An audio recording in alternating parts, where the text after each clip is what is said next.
Assalamu alaikum, Dr. Zakir Naik. My name is Adnan Jahangir. I'm a medical student and I'm an atheist, but this lecture has convinced me otherwise that Assalamu alaikum is one of the best greetings.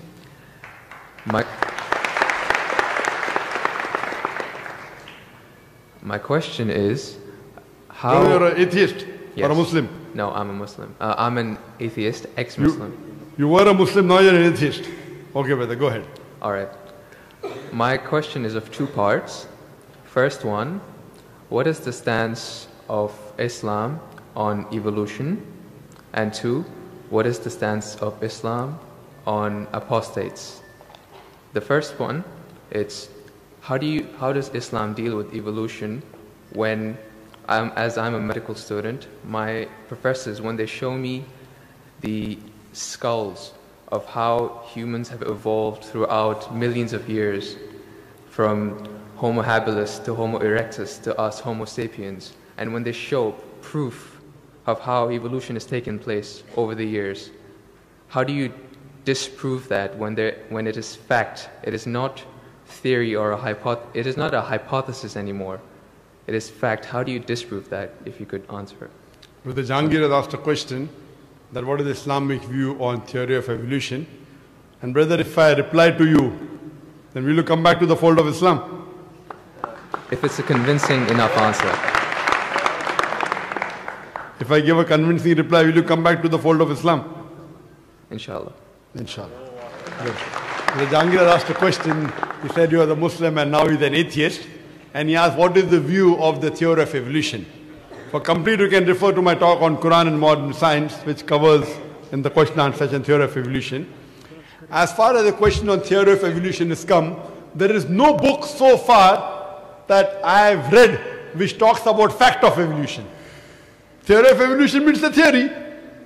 And when we talk about theory of evolution, we start thinking of Charles Darwin. He wrote a book called The Origin of Species.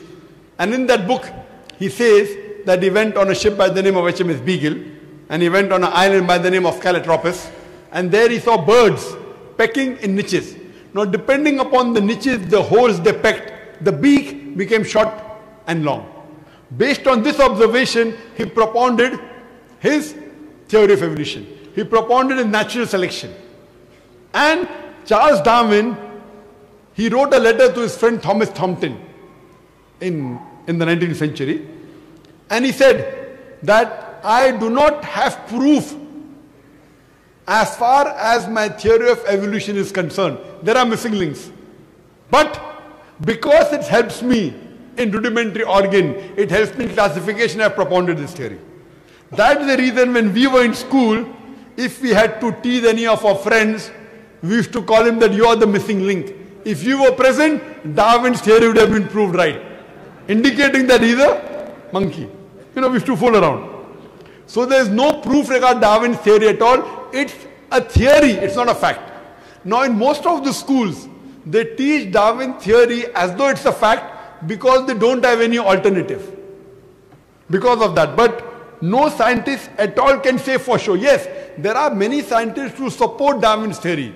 But as far as recent times are concerned, most of the scientists today they do not agree with Darwin's theory.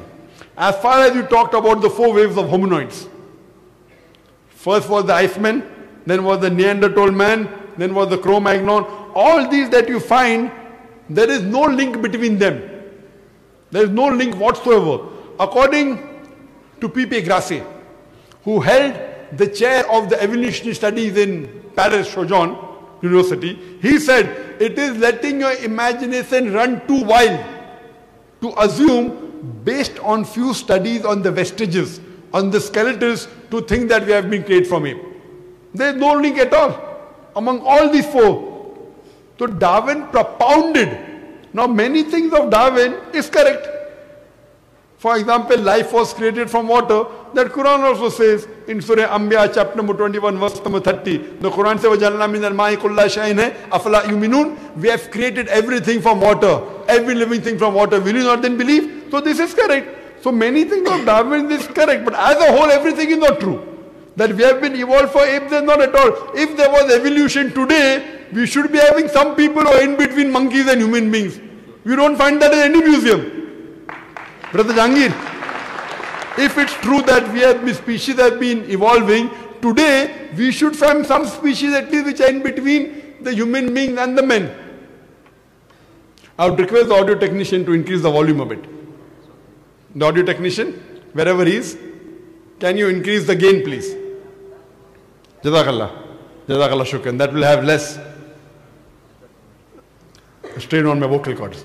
So all these today, even according to molecular biology, according to the specialist of molecular biology, they say it is absurd to think that our DNA of the human beings have been evolved from ape. It's not possible at all. There are many books written against Darwin's theory. Now just because there is no substantial fact, that's the reason in school yet you teach about Darwin's theory. But if you read the latest researches, most of the scholars today do not believe in Darwin's theory as a whole to be correct. No scientist today yet believes. Very few, there may be few. But the majority, they disagree that we have been created from apes. And that's what the Quran says, that we believe in the theory of creation, not in the theory of evolution. The theory of creation, not the theory of evolution. Or rather, I should say the fact of creation. Hope that answers the question, brother. No. So where was the question? What did you not understand?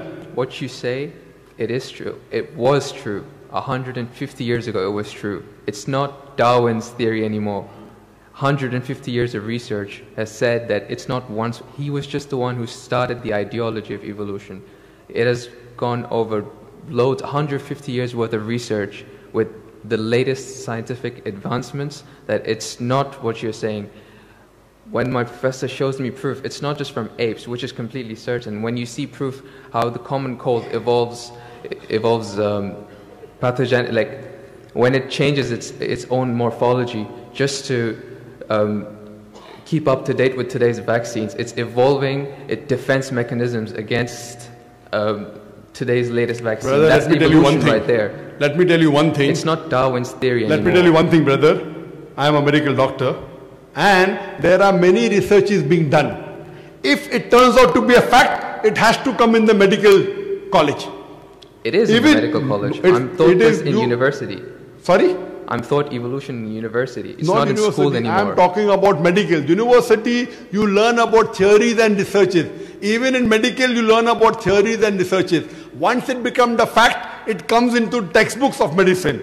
I don't know of any textbook of medicine in any college in the world which says that we have been evolved. It is all these are theories, and I know the research is being done. Even Darwin's theory never came in the medical textbook. And even what you're talking about, I know there are new and new researches being coming on. But none of them yet has proved it to be a fact of evolution. The statement by itself, theory of evolution, means it's a theory. So by English language itself, you don't have to be a researcher. When you say theory, it's a theory. When the theory becomes a fact, it changes, that thing changes into a fact. So by the basic you saying theory of evolution, it means it's an hypothesis. No. It is not yet a thought. It's not yet a fact. There's a difference between hypothesis and theory. A theory is something in science that has the highest honor. When something gains the word theory, it's fact. The theory, in theoretical terms, it's the theory of gravity, but we don't say it, we just say it fact. Same way we say the fact of gravity. Sorry, what did you say? Theory of what? Gravity. If you say it in theoretical terms, but it's no theory of gravity. It's a law of gravity. I'm sorry. I'm sorry. It's the law of evolution. I'm sorry. Your knowledge of science is very weak.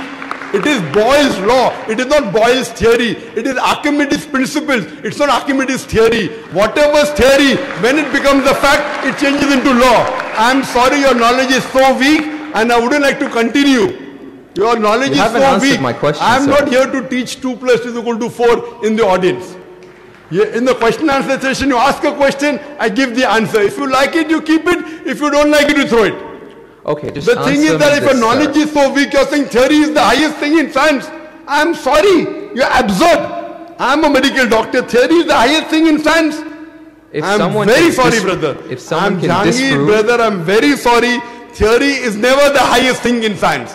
If you think just because they're going to a university are coming to fool the people here, I'm not. I'm totally sorry. Theory, if it becomes a fact, and if the theory becomes a law, it may reach a high standard. But theory by itself, it's a theory, it's a hypothesis. Once it gets converted, it becomes a law, it becomes a fact. Newton's law, it becomes a fact, it becomes a law. I'm sorry to say that by itself, calling it a theory means it is not yet an established fact. The heart pumps blood. Is it a theory or is it a fact? It's a fact. No, the proof. Theory of heart pumping blood. Theory of heart pumping blood now. Now if I'm going to teach you English language here, I feel you are wasting the time of the people. Surely, if you can't understand simple English, that what is the difference between the theory, that theory is the highest thing in science, then I'm sorry, you'll have to go back and learn science. What about the